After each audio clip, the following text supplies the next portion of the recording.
زندگی ایک نعمت ہے۔ اگر زندگی میں نیکی کا ماحول اور عادت ہو تو اس سے بڑی خوش بختی کوئی نہیں ہے۔ ہاں، اگر زندگی تو ہے پر انسان گناہ گار ہے، پھر بھی زندگی نعمت ہے۔ ممکن ہے کسی لمحے بھی اللہ کی طرف سے توفیق مل جائے، توبہ کا موقع نصیب ہو جائے۔ اگر زندگی نہ رہے تو یہ چانس ختم ہو جاتا ہے۔ اور ایسا بھی ہوتا ہے بعض اوقات نیکی دیکھتے انسان کو عبرت حاصل ہو جاتی ہے، کبھی گناہ کے وقت بھی عبرت حاصل ہو جاتی ہے۔ اس حوالے سے جامع ترمذی اور المستدرک کی صحیح سند کے ساتھ حدیث ہے۔ حضرت عبداللہ ابن عمر رضی اللہ تعالیٰ عنہ اس کے راوی ہیں، فرماتے ہیں میں نے رسول اللہ صلی اللہ علیہ وسلم کو فرماتے سنا، نبی اکرم صلی اللہ علیہ وسلم نے فرمایا بنی اسرائیل میں ایک شخص تھا جس کا نام کفل تھا، لا یتورع من ذنب عمل، اس شخص کی ساری زندگی گناہوں کی تھی، کوئی بھی وہ موقع نہیں چھوڑتا تھا، جب بھی کہیں موقع ملا گناہ کر جاتا۔ ایک ٹائم ایسا آیا، ایک خاتون اس کے پاس آئی، مجبور تھی، سائل تھی، اس نے سوال کیا، اس نے اس کو 60 دینار دے دیے، پر اس شرط پہ دیے کہ اس نے کہا آپ نے میرے ساتھ منہ کالا کرنا تبھی ملیں گے۔ وہ مجبور تھی، اس نے ہاں کہہ دیا۔ اب یہ کفل نامی آدمی جب خاتون پہ مسلط ہوا تو وہ خاتون کا پورا جسم کانپنے لگا اور وہ گڑ گڑا کے رونے لگا۔ کفل نامی شخص جو اس پہ مسلط تھا اس نے بولا کہ آپ کو کیا ہوا؟ کیا میں نے کوئی تجھے مجبور کیا؟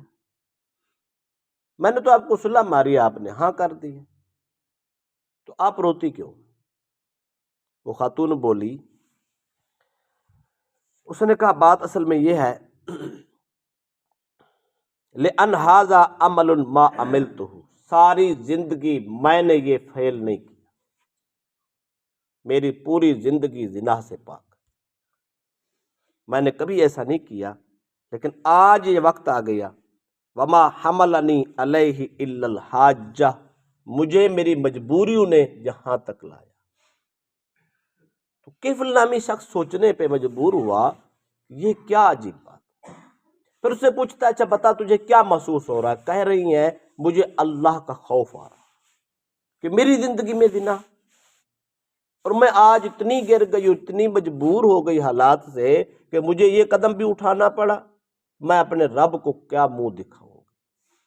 جب یہ جملہ بولا تو کفل نامی شخص کانپ اٹھا، اس نے کہا تو اتنی پارسا نیک، تیری زندگی میں گناہ نہیں ہے، متقی خوف خدا والی خاتون، اور تو اس وقت پہ اتنی اللہ سے ڈر رہی ہے، اگر میں اپنی زندگی کی ہسٹری کھولوں تو ایک بھی ثواب نہیں ہے، ایک بھی نیکی میری زندگی میں نہیں ہے، میں تو ساری زندگی گناہ کی گزار دی ہے، جو اتنا بڑا مجرم ہوں مجھے نہیں خوف آیا، جو اتنی بڑی پارسا ہے تجھے پھر بھی خدا کا اتنا خوف۔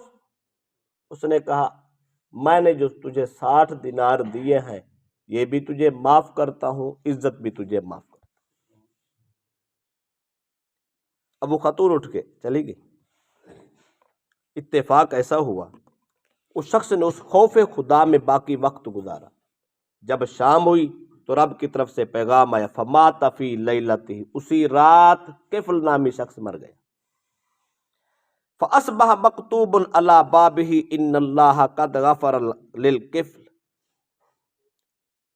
رات کو مرا، صبح اس کے دروازے کی چوکھٹ پہ لکھا ہوا تھا کفل تو جنتی ہو۔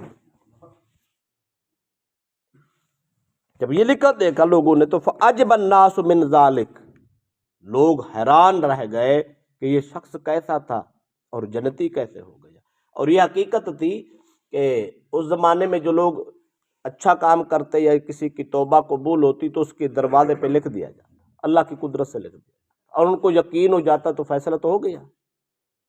اگر کوئی دوزخی ہوتا تو لکھ دیا جاتا، جنتی ہوتا لکھ دیا جاتا، کوئی رات کے اندھیرے میں جرم کرتا تو لکھ دیا جاتا، یہ سب کچھ ہوتا تھا، پردے اٹھ جاتے تھے۔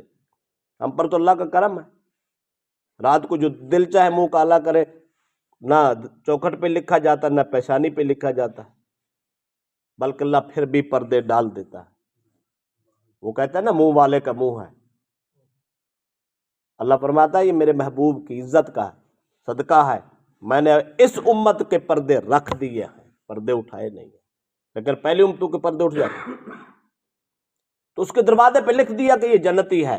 لوگ حیران ہو گئے، جب اس ہسٹری کا پتہ لگا تو ان کو یقین ہو گیا کہ جو آدمی سچے دل سے توبہ کرے، خدا سے ڈر جائے، اللہ اس کو دنیا میں ہی جنت کی بشارتیں سنا دے۔ تو میں کہہ یہ رہا تھا، زندگی نعمت ہے، اور اتنی بڑی نعمت ہے، اتنی بڑی نعمت ہے کہ کسی لمحے بھی انسان کی تقدیر بدل سکتی۔ اور بعض اوقات نیکی کرتے، نیکی کا ماحول دیکھ کر آدمی متاثر ہو جاتا ہے، توبہ کر لیتا ہے، بعض اوقات گناہ کرتے بھی انسان توبہ کر جاتا ہے، خدا کا خوف آ جاتا ہے۔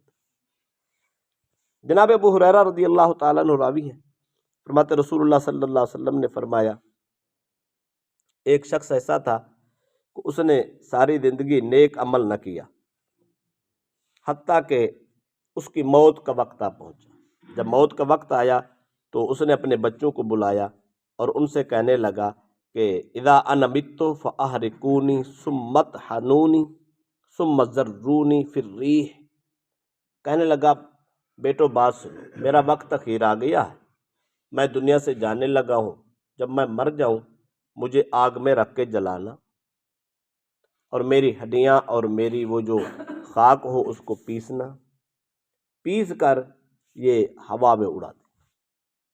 ایک روایت کے الفاظ اس نے یوں جملے بولے، اس نے کہا میرا جو لاشا ہو اس کو جلانا، جلا کے سب کو پیسنا اور اس کو آٹا بنانا، اور آدھا خشکی اور جنگل میں اڑا دینا اور آدھا سمندر کے سپرد کرنا۔ اولاد تھی، انہوں نے کہا جی ٹھیک ہے۔ تو ہوا کیا، جب وہ شخص فوت ہو گیا، ساتھ اس نے وجہ بھی بیان کی، کہا فواللہ لئن قدر اللہ علی لیعذبنی عذابا ما عذبہ احدا، اس نے کہا یہ سب کچھ میں اس لیے کہہ رہا ہوں، میں اتنا بڑا گناہ گار ہوں، اگر رب نے مجھے عذاب دیا تو پوری دنیا سے زیادہ عذاب مجھے ہوگا، کیونکہ میرے جیسا مجرم کوئی نہیں، میں سب سے بڑا مجرم ہوں، عذاب بڑا سخت ہوگا، تو اچھا ہے مجھے جلا دینا، راکھ کر دینا، ہوا میں اڑا دینا، ممکن ہے میں بچ جاؤں۔ یعنی اس کو دل میں اتنی خوف آیا کہ اب میری خیر نہیں ہے، اگلا جہان بہت مشکل ہے، جو میری زندگی کی ہسٹری ہے یہ سارے کا سارا سیاہ باب ہے، یہ فل ہو چکا ہے، لہذا میں تو جواب دینے کے قابل نہیں رہا، وقت بھی اخیر ہو گیا، اب موقع بھی عملوں کا نہیں رہا، تو اب کیا کروں۔ اس نے جب یہ نصیحت کی، نصیحت کر کے اللہ کو وہ پیارا ہو گیا اور اس کی موت ہو گئی۔ بچوں نے سیم یہی کچھ کیا جو باپ کی وصیت تھی، اس کو آگ میں لکڑیوں میں رکھا، آگ لگائی اور اس کی خاک کو اٹھایا اور اس کو پیسا، اڑا دیا۔ اللہ پاک نے، یہ صحیح بخاری کے الفاظ ہیں، اللہ پاک نے اس جنگل کو بھی حکم دے دیا کہ جتنے ذرات تیرے اندر اڑ رہے ہیں سارے اکٹھے کر کے لا، اور سمندروں کو بھی حکم کر دیا